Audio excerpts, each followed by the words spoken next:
माँ शारदा भवानी।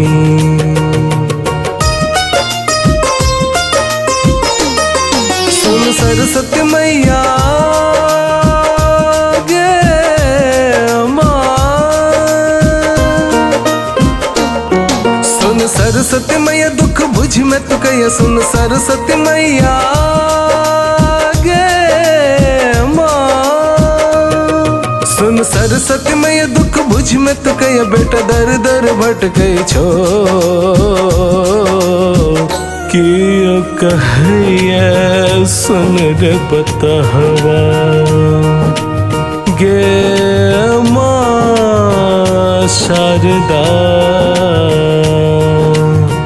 कि कहिए सुन रे बतहवा कि बनावे बुरबक छो।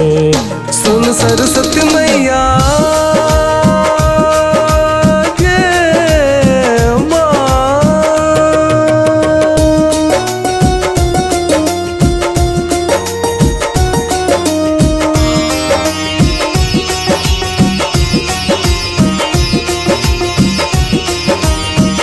ज्ञानक देवी तो कहबै छे।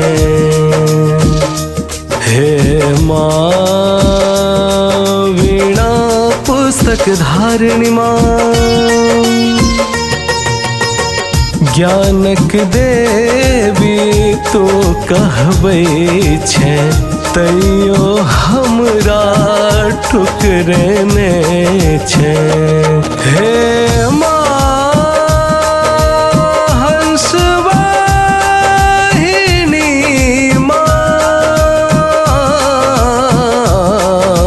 जन्म से छी हम हो अज्ञानी।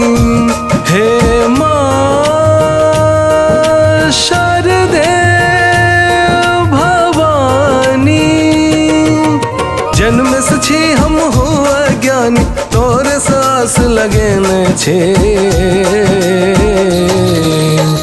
सब हक ज्ञान के दीप जरेले।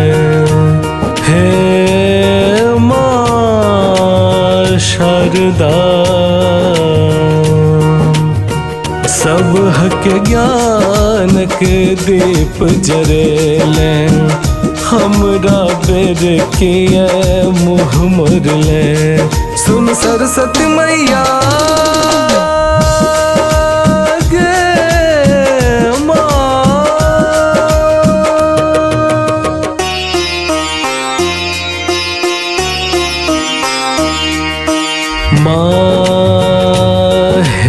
माँ हे माँ शारदा भवानी।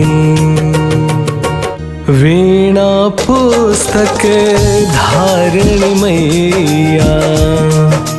हे माँ हे माँ हे माँ, वीणा पुस्तक धारिणी मैया। हमर सुध अहाँ लेबै कहिया।